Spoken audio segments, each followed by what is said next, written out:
They thought it was just a supply ship. April Liantenin Arshawu. The Red Sea is calm. Sun coming up. Another day in a region stuck between tension and truce. Just days earlier, a fragile ceasefire between the US and the Houthis was announced. No direct strikes, no open escalation. But that truce, it didn't cover accidents. It didn't stop drones. And it sure as hell didn't erase mistrust. And somewhere under those waters, a US submarine is running silent. The USS New Mexico, a Virginia-class attack. Sub, down by Yuncher Deep. Watching, listening, waiting. Meanwhile, a Houthi sonar operator picks up something big. No escort, no cover. A slow blip near the Yemen coast. Their guess, logistics ship. So they launch a UUV, an unmanned underwater vehicle loaded with explosives. What they don't know is that they're aiming at something far more dangerous. And if that truce was holding, it is about to crack. The USS New Mexico didn't take damage, but that wasn't the point. Because in submarine warfare, even being detected is considered a failure. Being touched, that is unheard of. And now with that UUV brushing the hull, even without exploding, every protocol kicked in. This wasn't about a scratch on steel. This is about what it meant. An American submarine had been hit in a war zone during a ceasefire. Just days before this incident, a temporary ceasefire had been declared between the US and the Houthis. No direct strikes, no escalation. But that ceasefire was thin, unofficial, fragile, and based on mutual restraint. It didn't cover accidents. It didn't cover underwater drones, and it definitely didn't cover American submarines because US subs are a different category. They're not just weapons. They're strategic assets platforms that carry cruise missiles, gather intelligence, and in some cases support special operations teams. If you mess with one, you're not just poking the Navy. You're poking a Tier 1 element of US defense. The USS New Mexico didn't surface. It didn't fire, but it didn't have to. Its signal reached the Eisenhower Strike Group in under CENS econs, and from there, protocols took over. Because whether the attack was on purpose or not, the response always assumes the worst. Here is how it works. First, the sub confirms there is no critical damage. Then, it hands off all sensor data, acoustic, thermal, magnetic signatures up the chain. And once the threat is confirmed, the gloves come off. No one says, let's wait and see. Because in the Red Sea, wait in the sea gets people killed. So while the Houthis were still trying to figure out what their UV actually hit, us analysts already had the drone's launch point, its path, and most likely the people who programmed it. It doesn't matter if it was an accident. The moment you touch a US submarine, you trigger the machine. And now the machine was moving. The sub they hit wasn't just any submarine. It was the USS New Mexico SSN-TT Joe, a Virginia-class attack sub built for one thing: dominance below the surface. And if the Houthis had known that, they might have just picked a different target. Let's break that down. The USS New Mexico is nuclear-powered, which means it can stay underwater for months without surfacing. It doesn't need air. It doesn't need fuel. It just glides through the ocean, silent as a ghost. Its hull is wrapped in anuic coatings. Basically, rubber panels that absorb sonar. Its propulsor is a pump jet, not a propeller, which cuts down noise to almost nothing. You don't hear this sub coming. You don't see it. You only know it was there when it is already gone. And it is not just sneaky, it is dangerous. It carries Tomahawk cruise missiles, Mark Sishaba torpedoes, and can even deploy special ops teams through a dry deck shelter. It has got real teeth, and it is usually part of a much larger picture, gathering intel, mapping threats, or hunting other subs. But here's the crazy part. When the UUV got close, the New Mexico didn't panic. It didn't even change depth. It ran its drills. The sonar operator picked up the incoming UV. Small profile, slow-moving, but oddly aggressive. Not a mine, not debris. Something guided, and it was coming fast. The sub executed a quiet lateral shift. The UUV scraped the hull, but didn't detonate. Still, that contact was enough. Inside the control room, every sailor knew what that meant. The captain didn't shout. He didn't need to. The crew trains for this every week. A silent command was sent. Data packages upland, secure channels activated. And while the world above was still quiet, the Eisenhower Strike Group was already receiving full tactical telemetry. Heading, velocity, sonar signature, launch vector. No one aboard the USS New Mexico knew if the attack was deliberate, but they did know one thing for sure. It wasn't going unanswered. By the time the UUV touched the hull, the Eisenhower Strike Group was already watching, and they didn't wait. Carrier strike groups don't monitor situations, they act. From the Combat Information Center aboard the USS Dwight D. Eisenhower, the alert came in as a burst data stream. No voice, no delays, just sonar returns, contact reports, and one message that mattered. Submarine contact. Unknown UUV. Whole proximity confirmed. That is not a drill. That is go time. The Eisenhower's radar spun up. Destroyers in the group activated surface and subsurface tracking. Electronic warfare crews prepped jamming pods. Aegis combat systems began compiling firing solutions just in case. This wasn't about panic. This was about posture. Because even though the ceasefire was technically in place, a hit on a U.S. submarine, intentional or not, moves the entire board. The USS Gravely, an early bird-class destroyer sailing nearby, went active with sonar pings, scanning for additional drones. PBA Poseidon aircraft launched from an airstrip in Djibouti, equipped with Sonobo and anti-Jen submarine sensors. And overhead, EA Shibaji Growlers from the Aegis air wing began circling high, ready to jam enemy radar-blind comms and cloak us movement in a digital fog. The U.S. Navy operates under strict engagement protocols, and one of them is very clear. If a strategic asset is touched, even once you act.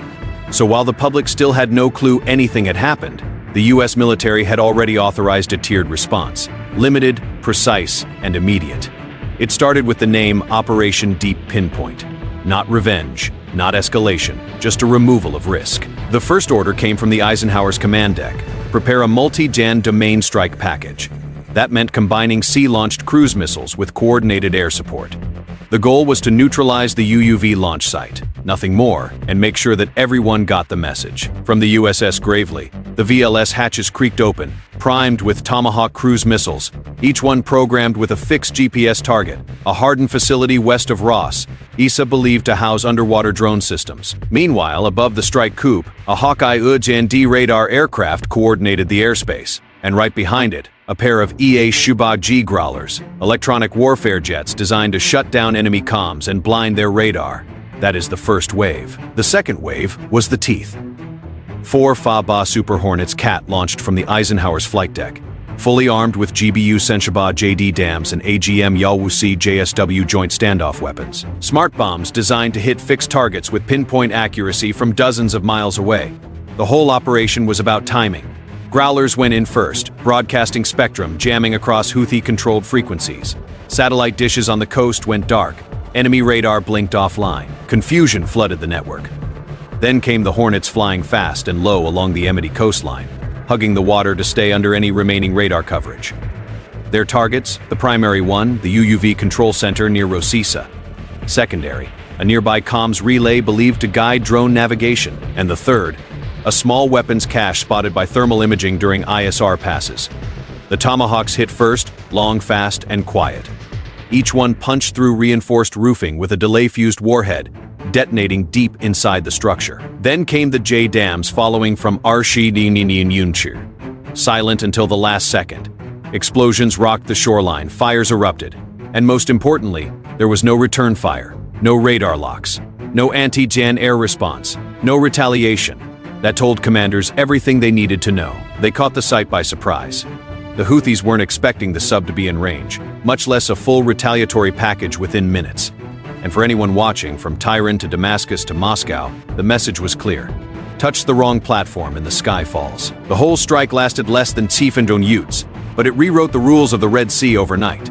The strike was over. Tiefendonjutz, 3 confirmed hits, 0 American casualties. But the damage wasn't just physical, it was strategic. And in warfare, that is the kind that lasts. Intercepted chatter from Houthi channels told the story. Silence, then chaos. Commanders barking partial orders, units going dark, some ground teams trying to reroute through backup frequencies, others just dropping off the map completely. Whatever command structure had launched that UUV, well, it wasn't talking anymore. ISR platforms like the MQC Triton kept watch overhead. They tracked heat signatures, vehicle movement, and signals across the region. The Triton's feed showed armed pickups leaving the facility at full speed. Some headed inland, some just stopped cold. No one stuck around to defend it. This wasn't a full Jan-scale warhead barrage. It was about taking territory or collapsing infrastructure. It was a message. You can hit drones. You can even target destroyers, but you don't touch a submarine. Not in international waters, not near a carrier group, not without consequences. And while the White House made no public statement, the response from CENTCOM was clear. De-escalation remains the goal. but us assets will be defended as necessary. Translation: we're still watching. Try it again. We won't hesitate. What followed was a quiet shift. U.S. subs in the region adjusted patrol paths. Strike groups reinforced their air cover, and coalition allies from France to the U.K. tightened coordination across the Red Sea corridor. Even Houthi propaganda channels went quiet. No victory videos, no claims of downed aircraft, just recycled footage from old attacks, none matching what actually happened. The incident was erased in public because now every Houthi drone launch team, every radar crew and comms operator knows if you target something under the surface, you're gambling with fire. And the next time, it might not be a warning shot. So here is the real question. What if it wasn't an accident? What if the UUV was never meant for a supply ship? What if the Houthis or their advisors knew what they were targeting? Because that changes everything. If this was just a test run, a probe signal, it means the rules just shifted, and not just in the Red Sea. In underwater warfare, intent matters less than capability. Once you show that you can get that close to a sub, it doesn't matter if you meant to. You just proved you could. And for the U.S. Navy, that is a red line. Virginia-class submarines are more than just tools of war. They're strategic assets, eyes, ears, and sometimes the first strike option in a high-threat theater. They don't surface for photo ops. They don't announce their presence if one is seen or worse, touched. That is a failure of silence. And that silence is everything. So if the Houthis can't reach a sub with a UUV even once, it opens a door that is hard to close. Next time, it might not be a brush against the hull. It might be a detonation, a breach, a direct hit. And if that happens, ceasefire or not, the gloves come off. Because you can down a drone and get away with it. You might even clip a destroyer and spin it as propaganda. But a submarine, that is different. And if you're watching this and thinking this couldn't really happen, just remember underwater drones are already in play, and submarines like the USS New Mexico are already out there right now. All it takes is one bad signal, one wrong ID, one fast decision in a control room that never gets a second chance. Then everything changes. So what do you think? Do you believe the Houthis will ever try to hit a US submarine for real? Could a group like that really risk it? Or was this type of attack just a matter of time? Let us know what you think in the comments. Do you see underwater drones becoming the next big threat? Or do you think submarines are still too silent, too dangerous to mess with?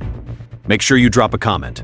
We read every single one. And if this scenario got you thinking, if it gave you a clearer look at how underwater warfare could unfold, then hit that like button so we know you're on board. Subscribe if you want more fact and based breakdowns like this with real military tech, real tactics, and realistic scenarios.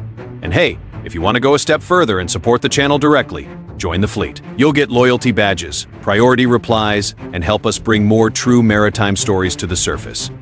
Click join on our channel page and step on aboard.